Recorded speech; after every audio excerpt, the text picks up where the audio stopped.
समस्त छात्र छात्राओं का मेरे YouTube चैनल में तहे दिल से अभिनंदन। आज हम जो अपना एरिया एंड वॉल्यूम चल रहा है क्यूब एंड क्यूबॉइड का, उसका तीसरा सत्र लेके आए हैं। पीछे के सत्रों में हमने जो क्यूब एंड क्यूबॉइड था उसके फॉर्मूले, उन पर आधारित कुछ एग्जाम्पल और क्वेश्चन पर चर्चा की थी। आज हम आपकी पाठ्य पुस्तक का 4th क्वेश्चन लेके आए हैं। इसमें ये बोल रहा है कि एक घन का प्रत्येक पृष्ठ, एक कोई घन है जिसका प्रत्येक पृष्ठ 100 वर्ग सेंटीमीटर है, यदि आधार के समांतर समतल द्वारा घन को काटकर समान दो भागों में बांट दिया जाए तो प्रत्येक भाग का संपूर्ण पृष्ठीय क्षेत्रफल ज्ञात कीजिए। हम यहाँ इसको देखो, ये जो घन की बात बोल रहा है, ये मान लेते हैं कि कोई मेरा घन है, ये मेरा कोई घन है, ठीक है। इसके 6 पृष्ठ होते हैं, हम जानते हैं। एक, इसके पीछे वाला दूसरा, ये तीसरा, ये इधर चौथा, ये 5वां और ये आपका 6वां, ठीक है। तो ये कह रहा है कि प्रत्येक जो पृष्ठ है, प्रत्येक पृष्ठ यानी 6 पृष्ठ हो गए, प्रत्येक पृष्ठ का क्षेत्रफल बोल रहा है कि 100 सेंटीमीटर दिया हुआ है। तो यहां मेरे पास ये कोई मेरा पृष्ठ है, ये जो पृष्ठ है घन का, हम जानते हैं पृष्ठ समान होंगे, तो ये जो पृष्ठ है इसका जो क्षेत्रफल है वो कितना है, 100 वर्ग सेंटीमीटर। यानी इसका भी 100 वर्ग है, पीछे वाला 100, ऊपर वाला 100, यानी प्रत्येक 100 वर्ग सेंटीमीटर का है। यानी हम जानते हैं कि जो घन होता है, घन का प्रत्येक पृष्ठ एक वर्ग होता है। तो यहाँ हमें इस वर्ग का क्षेत्रफल दिया हुआ है। किसका क्षेत्रफल? वर्ग का क्षेत्रफल। अब चूंकि हमें वर्ग का क्षेत्रफल 100 वर्ग सेंटीमीटर दिया हुआ है, तो यहाँ से इस घन की भुजा कितनी होगी भाई? एक पृष्ठ का भुजा स्क्वायर होता है, वर्ग का जो क्षेत्रफल होता है भुजा स्क्वायर होता है। तो यहाँ से यदि हम भुजा निकालेंगे तो 10 सेंटीमीटर हो गई। यानी ये आपकी 10 सेंटीमीटर है, ये 10 सेंटीमीटर, ये 10, ये 10, यही तो बात हुई। यानी अब क्या बोल रहा है कि आधार के समांतर, ये इसका आधार मान लेते हैं, ये इसका आधार हो गया। अब इसके समांतर इसको यहां से काटा जा रहा है,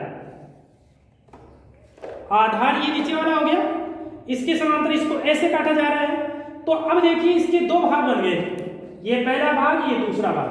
अब यहां पर आप देख रहे हो होगा क्या, ये तो अपना 10 सेंटीमीटर था, ये 10 सेंटीमीटर था, ठीक है। ये आपका 10 सेंटीमीटर है, तो यहां बीच से इसको काटा है तो ये 5 हो गया, ठीक है ना।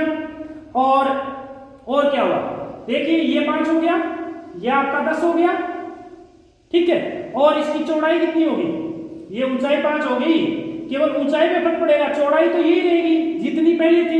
ये आपकी 10 थी पहले, तो 10 की 10 ही रहेगी।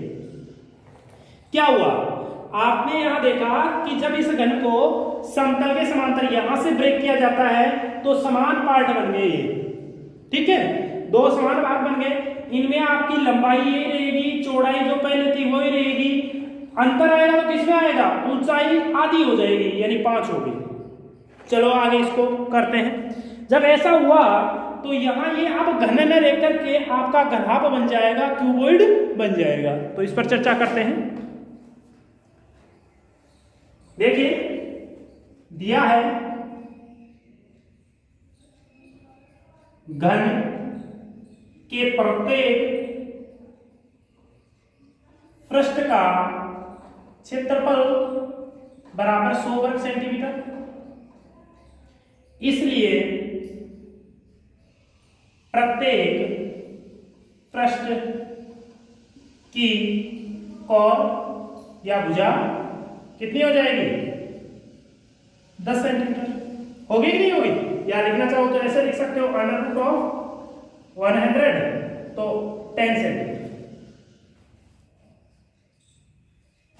चूंकि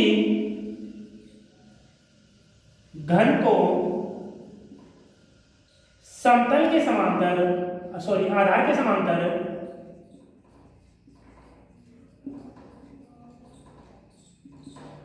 समांतर समतल द्वारा काटा जाता है, अतः इस स्थिति में दो घनाभ बनते हैं, दो घनाभ बनते हैं, दो घनाभ बनते हैं जिनकी लंबाई L बराबर 10 सेंटीमीटर, चौड़ाई B बराबर 5 सेंटीमीटर व ऊंचाई H बराबर, सॉरी ये चौड़ाई 10 ही रहेगी, केवल ऊंचाई में फर्क पड़ेगा, हमने देखा था अभी ऊंचाई 5 सेंटीमीटर होगी। इस पर प्रत्येक घनाभ का क्षेत्रफल क्या होगा, 2 गुणा LB plus LH plus BH, यही तो होगा। तो यहाँ वैल्यूज पुट कर दीजिए 2, और L का वैल्यू आपके सामने 10 है, B का 10 है, L का 10 है, H का 5 है, B का 10 है, H का 5 है। यहां से क्या मिलेगा आपको, ये 100 प्लस 50 प्लस 50 कितना हो गया भाई, 100 100 200 हो गया क्या, बराबर 400 वर्ग सेंटीमीटर। तो यहां पर क्या देखा आपने, जो प्रत्येक घनाभ बनेगा, जब बीच में से घन को काटा जाएगा तो जो प्रत्येक घनाभ बनेगा, इस प्रत्येक घनाभ का जो एरिया आएगा वो 400 वर्ग सेंटीमीटर आएगा। प्रॉब्लम अच्छी तरह से समझ में आ जानी चाहिए, और ये इस एग्जांपल के द्वारा हम आसानी से समझ सकते हैं। यदि हम इसको घन माने तो इसके प्रत्येक पृष्ठ का क्षेत्रफल हमें दिया हुआ है 100 वर्ग सेंटीमीटर है। तो चूंकि हम जानते हैं प्रत्येक पृष्ठ एक वर्ग होता है, तो हमें वर्ग का क्षेत्रफल दे रखा है, तो इसकी सहायता से हम इस वर्ग की भुजा ज्ञात कर सकते हैं। तो यहाँ हमने भुजा 10 सेंटीमीटर फाइंड आउट की है। तो अब ये जो घन है इसकी हमें कोर पता चल गई, भुजा पता चल गई कि 10 सेंटीमीटर है। अब ये कह रहा है कि जो आधार है, ये आधार है, इस आधार पर ऐसे पड़ा है, ये इस घन को ऐसे काटा जा रहा है बीच से बराबर 2 भागों में। तो हमें पता है कि इसकी लंबाई ये आपकी 10 सेंटीमीटर ही रहनी है, ये चौड़ाई भी 10 ही रहनी है। अंतर आएगा तो इसकी हाइट में आएगा, और हाइट पहले की बजाय आधी हो जाएगी, क्योंकि बराबर 2 भाग बना रहे हैं। ठीक है, तो अंतर L में कोई अंतर नहीं, B में कोई अंतर नहीं, H 5 हो जाएगी। और इस कंडीशन में आपको एक घनाभ नजर आएगा। जब ये बीच से घन को काटा जाएगा तो 2 बराबर घनाभ बनेंगे। तो चूंकि हम जानते हैं घनाभ का जो एरिया होता है वो इस फॉर्मूले द्वारा दिया जाता है। इस फॉर्मूले में जो वैल्यूज हमने अभी ऊपर से फाइंड आउट किए हैं वो इसमें डाल करके इसको सॉल्व करेंगे, तो हमें जो इसका टोटली एरिया जो फाइंड आउट होगा वो 400 वर्ग सेंटीमीटर होगा। तो आप इसको नोटबुक में डालिए, आगे नेक्स्ट प्रॉब्लम पे चर्चा करते हैं।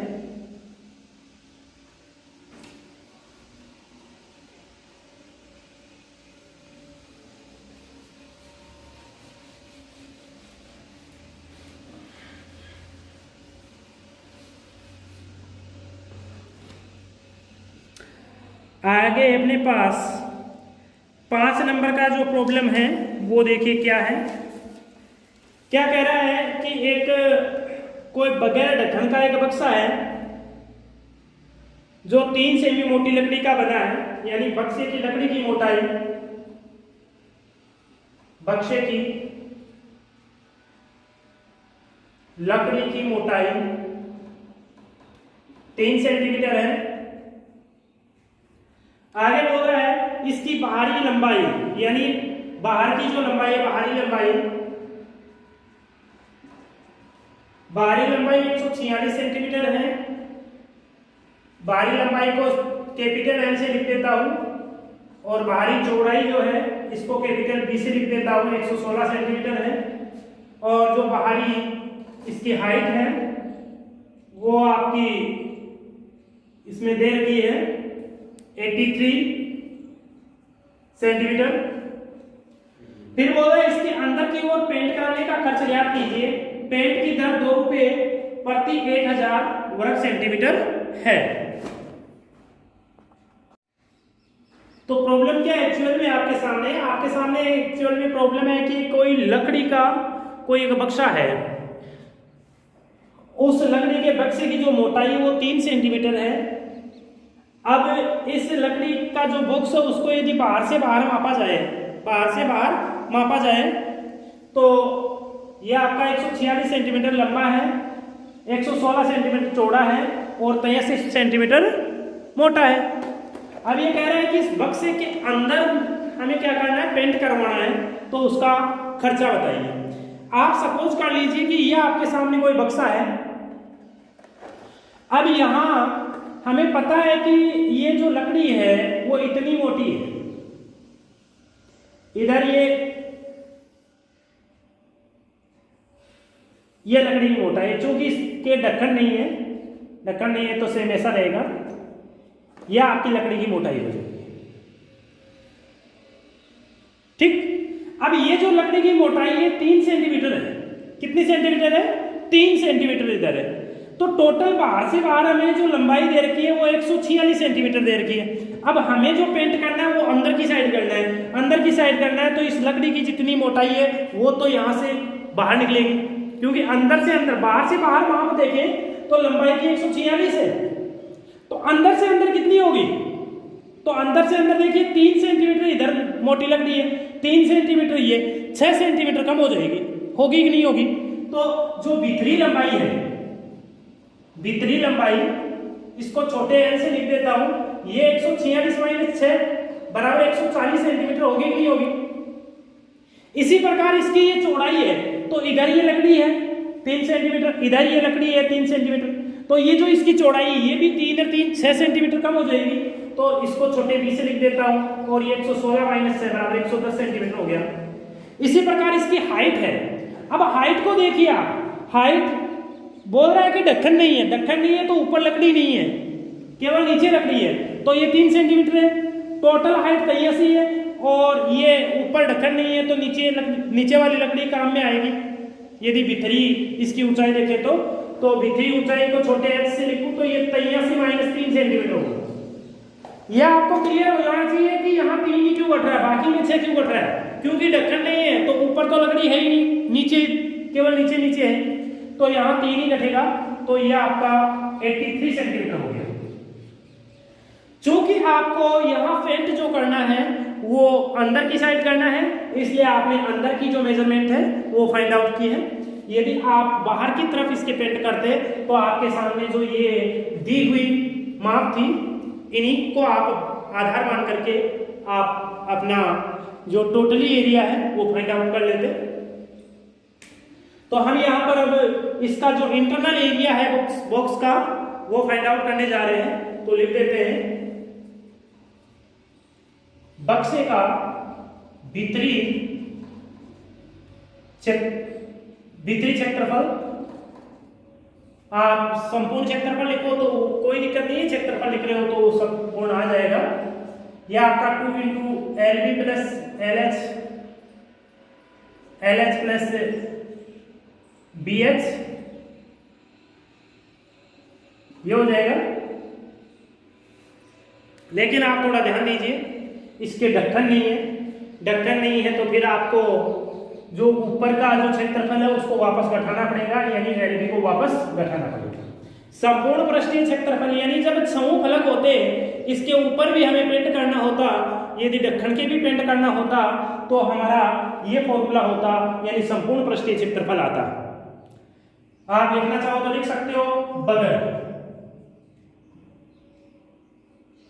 बगैर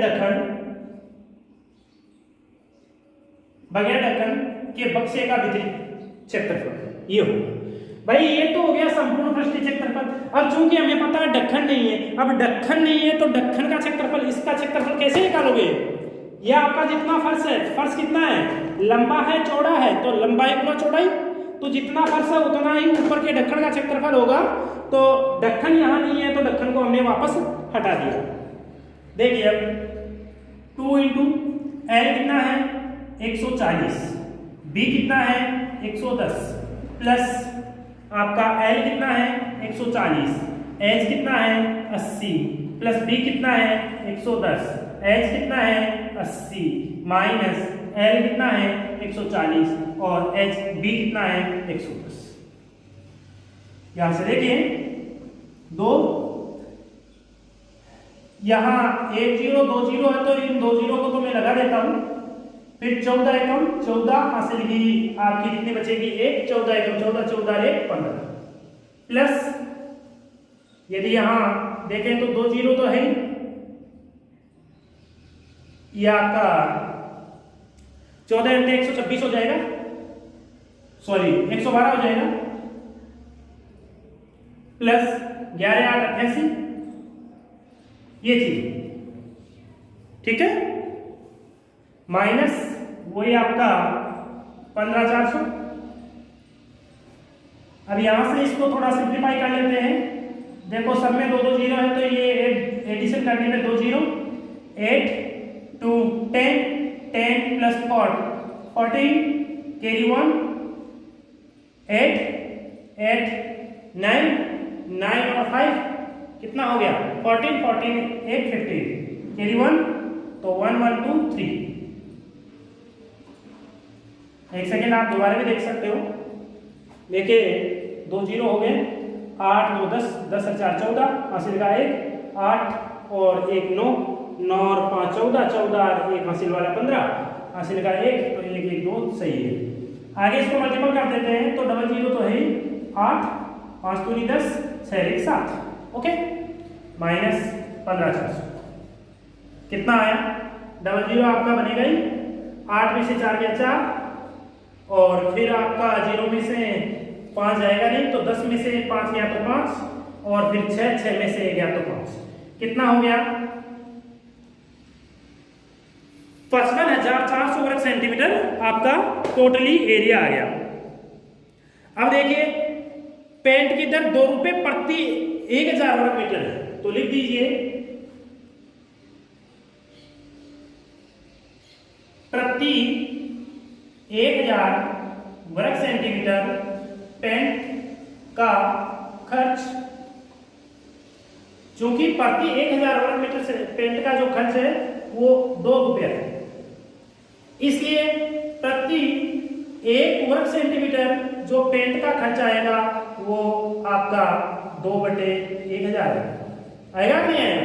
और आपको कितना करना है 55,400, इसलिए चूंकि है इसलिए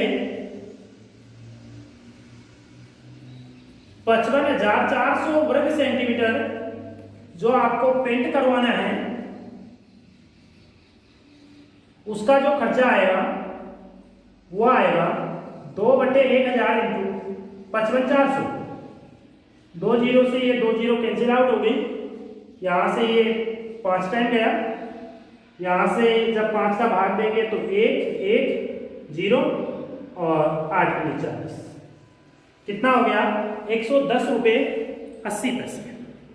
110 रुपये 80 पैसे आपका जो खर्चा आया है वो हुआ। कुछ भी नहीं करना, बहुत सिंपल सा है, लकड़ी का बॉक्स है जिसकी बाहरी मेजरमेंट आपको दी हुई है, साथ में जो लकड़ी की मोटाई है वो दी हुई है। तो इसकी सहायता से हम चूंकि पेंट बिस्तर की तरफ करने जा रहे हैं तो बाहर जो बिस्तर का मेजरमेंट है वो निकाल लेंगे, फिर बिस्तर का जो टोटली एरिया जिस पर हमें पेंट करना है वो निकाल लेंगे। या माइनस एल भी इसलिए किया है क्योंकि ये बगैर ढक्कन का है, यदि ढक्कन होता तो इसको माइनस नहीं करते। यहाँ पर टोटल एरिया आपको 55,400 वर्ग सेंटीमीटर प्राप्त हुआ है और आपको पर 1000 वर्ग सेंटीमीटर पेंट का खर्च 2 रुपये दिया हुआ है।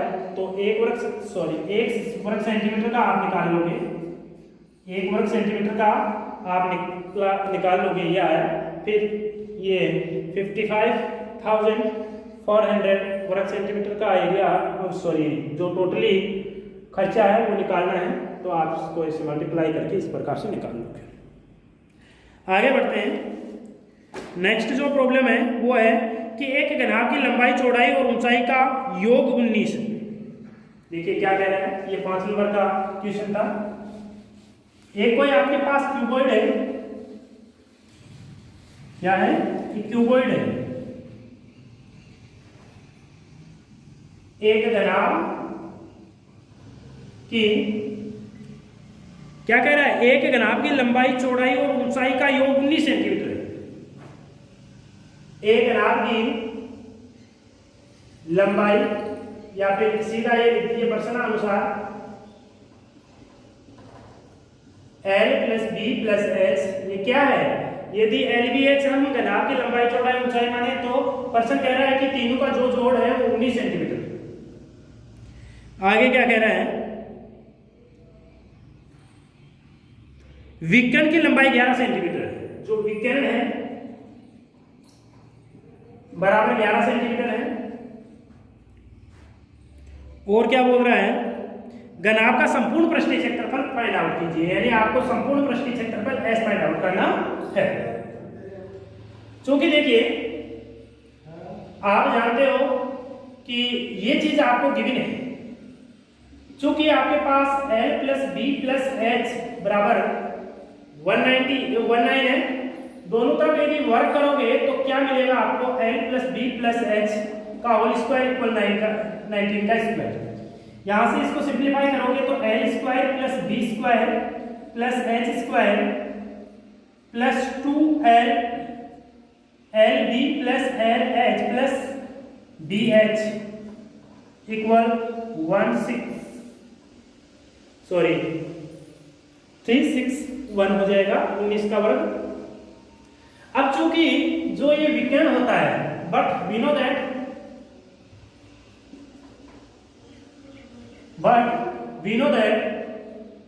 विकर्ण जो डायगोनल होता है वो आपका under root of L square plus B square plus H square होता है और बराबर 11 आपको दिया हुआ है।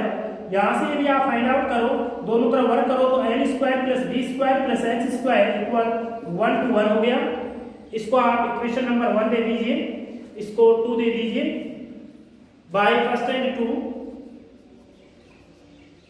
वी हैव, हम क्या फाइंड आउट करेंगे, हम फाइंड आउट करेंगे, मैं यहां ऊपर लिख देता हूं भाई। यहां पर समीकरण 2 से L square plus B square plus H square का मान 121 है, वो लिख देते हैं।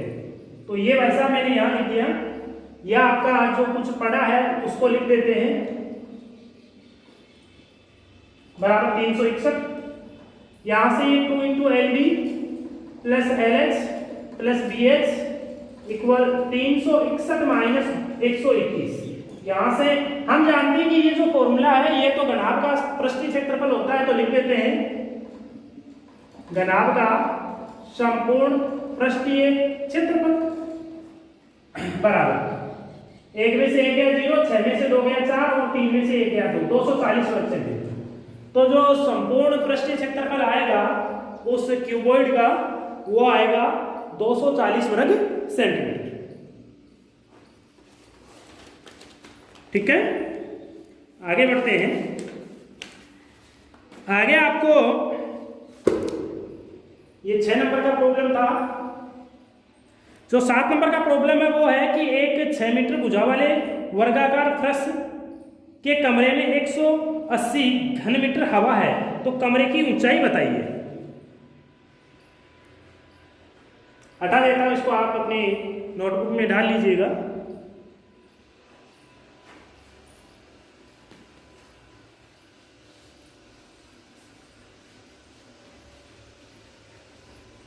क्या कह रहा है, 6 मीटर भुजा वाले वर्गाकार फर्श,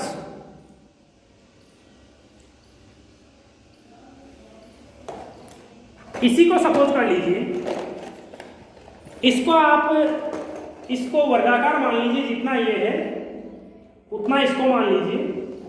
यानी मान लीजिए ये 5 सेंटीमीटर है, तो ये भी 5 को यहां दे रखा है, ये 6 सेंटीमीटर है, इधर ये भी 6 सेंटीमीटर है, इधर ये भी 6 सेंटीमीटर है और इधर ये भी 6 सेंटीमीटर, यानी वर्गाकार आधार है ये 6 सेंटीमीटर 6 मीटर का एक वर्गाकार आधार है। ये भी 6, ये भी 6, ये भी 6, ये तो वर्गाकार हो गया। इस पर ये कमरा बना दिया, इस आधार पर ये कमरा बना दिया, तो भाई इसकी लंबाई 6 मीटर रहेगी, चौड़ाई 6 मीटर रहेगी, लेकिन जो ऊंचाई है वो अभी पता नहीं है, हमें फाइंड आउट करनी है, तो हम इसको h मान लेते हैं। क्या हुआ, ये कोई वर्ग था, वर्गाकार कोई आधार था, इस पर एक कमरा बनाया गया है। इसकी वर्गाकार जो आधार है इसकी हमें माप दी हुई है कि 6 मीटर है, तो लंबाई और चौड़ाई तो 6 हो जाएगी। अब ये हमने कमरा बनाया तो इसकी ऊंचाई ये पूछ रहा है, और साथ में आपको इसमें जो भरी हुई हवा है उसका माप दिया हुआ है कि 180 घन मीटर है, 180 घन मीटर है। तो चूंकि देखिए हमें ये अभी पता नहीं है कि इसकी लंबाई चौड़ाई और ऊंचाई डिफरेंट, भाई लंबाई का चौड़ाई का तो पता चल गया 6 मीटर, अब ऊंचाई का हमें पता नहीं है। यदि ऊंचाई भी 6 निकल जाती है तो ये घन हो गया, क्या हो गया, एक घन हो गया। लेकिन हमें अभी पता नहीं है, घना भी तो हो सकता है। तो हम यहाँ क्या मान करके चलेंगे कि ये कमरा जो है वो घनाभाकार है, तो लिख देते हैं घनाभाकार कमरे, घनाभाकार वर्गाकार आधार वाले लिख देते हैं, वर्गाकार आधार वाले घनाभाकार कमरे की लंब का आयतन लिख देते हैं, का कमरे का आयतन, आयतन लिख दो, आयतन बराबर 180 घन सेंटीमीटर है, घन मीटर। साथ में ये लिख दो आधार, वर्गाकार आधार वाले घनाकार कमरे की लंबाई, या फिर यहां लंबाई कर देते हैं। देखिए लंबाई बराबर 6 मीटर दे रखी है, चौड़ाई भी आपको 6 मीटर दे रखी है, और ऊंचाई h मान लेते हैं, ठीक है, मान। अब वर्गाकार आधार वाले घनाकार कमरे का आयतन,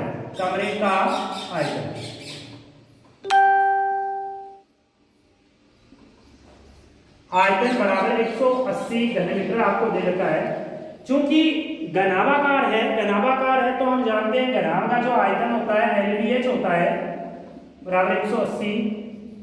L का वैल्यू हमारे पास 6 है, B का 6 है, H हमें फाइंड आउट करना है। 6 से ये आपका 30 टाइम कट गया और ये आपका 5 टाइम कट गया, तो H बराबर आपका 5 मीटर। कितना आ गया? 5 मीटर। ओके, आगे कह रहा है कि 55 मीटर लंबी, 1.5 मीटर ऊंची और 85 सेंटीमीटर चौड़ी दीवार बनाने में 22 सेंटीमीटर। देखिए दीवार का माप यहां दिया हुआ है,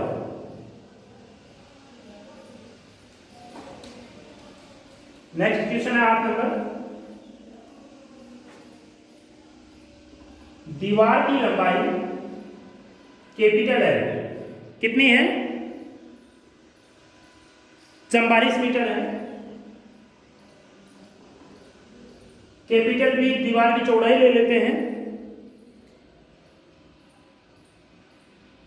यह आपकी 85 सेंटीमीटर है,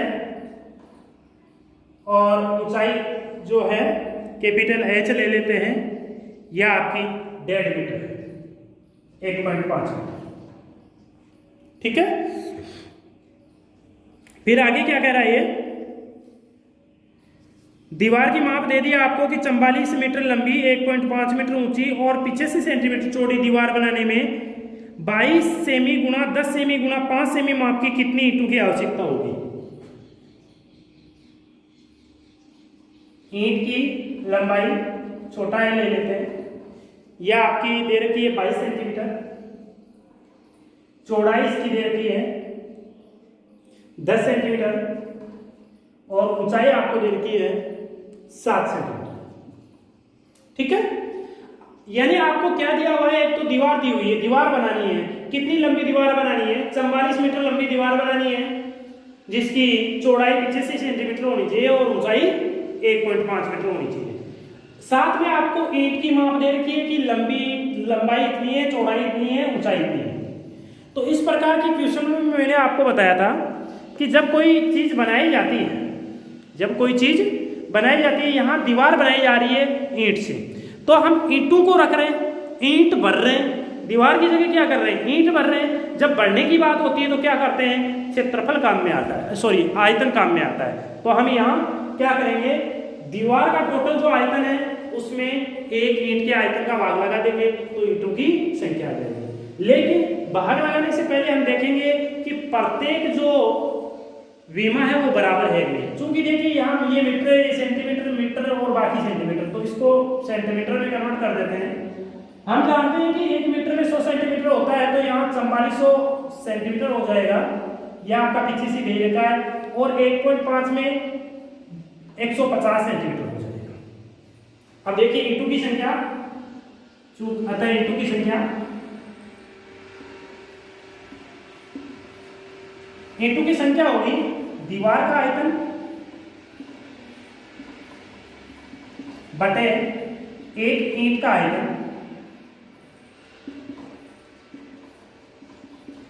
दीवार का आयतन LBH क्योंकि घनाभागाकार है, और इसका भी LBH क्योंकि ईंट भी घनाभ आकार की। चलो वैल्यू पुटअप करते हैं। 4400 इंटू 85 इंटू 150 बटे में 22 गुणा 10 गुणा 7। देखिए 22 गुणा 44 200, एक जीरो से एक जीरो कट गया। अब यहां भाग लगाते हैं तो यहां जाएगा नहीं है। चलो आगे सिंप्लीफाई कर लेते हैं। 15 को मैं 2 से गुणा करूंगा 30, ठीक है, और एक 2 जीरो, 3000 हो गया इंटू 85 बटे में 7। क्या हो गया ये, 3 जीरो तो आपकी है, 3 से 5 से 15 हासिल की 1, 8 की 24, 24 से 25 बटे 7। भाग लगाएंगे तो 7 की 21, कितना बच गया 4, 7 से 42 बच गया 3, 30, 7 चौक 28 बच गया तो 20, 7 दूनी 14, ठीक है। देखिए इसमें भाग दिया 7 का तो कितने बार गया, 3 बार गया। 7 21, कितना बच गया 4, 45 हो गया। फिर यहाँ 7 सीधे 42, 30 हो गया। 30 में 7 चौक 28, 20 हो गया। 20 में 7 दूनी 14, 6 7 8 7 56। तो यह आपका टोटल जो ईंटों की संख्या है वो ये आनी चाहिए। कितनी आएगी, 36428, 36428 ईंट आएगी। लेकिन यहाँ आपका जो आंसर दिया हुआ है वो मिसमैच हो रहा है, तो हो सकता है कि यहाँ कोई जो माप दी हुई है वो डिफरेंट हो। तो आप एक बार देख लेना, यदि यही माप है तो अपना उत्तर यही आएगा लगभग ईंट। ओके, ये ईंटें आएंगी, 36,428 ईंट आपके सामने आएगी। आगे 9 नंबर का है, 10 मीटर लंबे, 8 मीटर चौड़े और 6 मीटर ऊंचे कमरे में अधिक से अधिक कितनी लंबी छड़ रखी जा सकती है। भाई यहाँ आपको एक कमरा दिया हुआ है जिसकी लंबाई, चौड़ाई और ऊंचाई दी हुई है 10 8 6, 10 8 6। ये सेंटीमीटर, सॉरी सेंटीमीटर है, मीटर मीटर मीटर मीटर। इसमें आपको बोल रहा है कि लंबी से लंबी छड़ कितनी हो, कि इसमें कितनी लंबी छड़ रखी जा सकती है। तो आपको मैंने बताया था जब इसकी थ्योरी बताई थी कि किसी भी कमरे में यदि आपको लंबे से लंबा बांस या छड़ रखना है तो आप उसके विकर्ण के अकॉर्डिंग रखोगे। यानी जैसे ये अपना कमरा है तो हम जो रखेंगे वो ऐसे रखेंगे, ऐसे रखेंगे या फिर ऐसे रखेंगे, ठीक है। तो हमें इसका विकर्ण निकालना है और विकर्ण का फॉर्मूला हम जानते हैं, √l² + b² + h² होता है, तो उससे आप निकाल लोगे, कोई दिक्कत नहीं होनी चाहिए। फिर आपको 10 नंबर का जो क्वेश्चन दिया हुआ है उसमें दिया हुआ है कि एक घन का आयतन 512 है। घन का आयतन दे देगा आपको, घन का जो वॉल्यूम दे देगा 512 दे देगा है। आप जानते हो घन का आयतन भुजा स्क्वायर होता है, तो x³ = 512 हो गया, तो यहाँ से आपका 8 आ जाएगा। x जो भुजा का मान है वो 8 आ जाएगा। फिर आपको आगे 11 नंबर का जो प्रश्न बोल रहा है वो बोल रहा है कि एक दीवार की लंबाई, चौड़ाई, ऊंचाई क्रम से 5 मीटर 30 सेंटीमीटर और 3 मीटर है। दीवार बनाने में 20 गुणा 10 गुणा 7.5 सेंटीमीटर माप की कितनी ईंटों की आवश्यकता होगी। सेम यही काम करना है, दीवार का आयतन में एक ईंट के आयतन का भाग लगा देना, उत्तर आ जाएगा। फिर आपका लास्ट जो क्वेश्चन है उस पर चर्चा करते हैं, पहले इसको उतार लीजिए। आगे आपकी पाठ्य पुस्तक की जो लास्ट प्रॉब्लम है 16.1 की, वो है कि एक घनाभ की लंबाई चौड़ाई और ऊंचाई का अनुपात 5:3:2 है।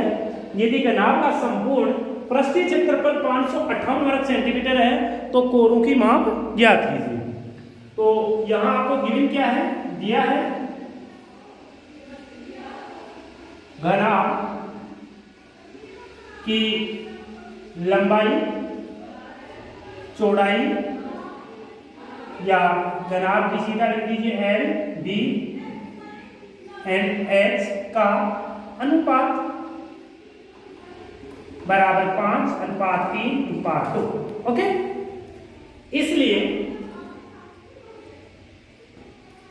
इसलिए माना घनाभ की लंबाई L बराबर, देखिए L B H का अनुपात दे रखा है आपको, मैंने बता रखा है पहले से कि जब अनुपात दिया हुआ होता है तो उसके साथ कोई चर ले लीजिए आप, x y z जो भी है, तो वो जो दी हुई जिसका आपको रेशियो दिया हुआ है वो चीज फाइंड आउट हो जाती है। तो यहाँ जो आपकी लेंथ है वो 5x हो जाएगी और जो चौड़ाई है वो भी 3x हो जाएगी और जो ऊंचाई x है वो 2x हो जाएगी। ओके, चूंकि आपको दिया है घनाभ का संपूर्ण पृष्ठीय क्षेत्रफल बराबर 558 वर्ग सेंटीमीटर दे रखा है, तो संपूर्ण पृष्ठीय जो क्षेत्रफल होगा वो आप जानते हो 2 × LB plus LH plus BH होगा।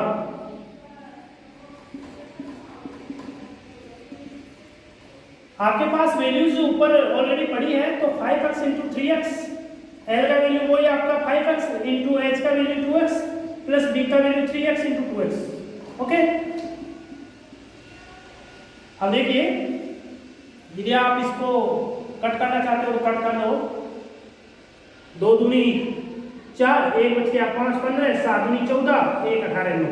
ओके, यहां से कितना होगा 5 × 3 15x² प्लस ये कितना हो गया 5 दूनी 10x² और 3 दूनी 6x² इक्वल 279। ओके,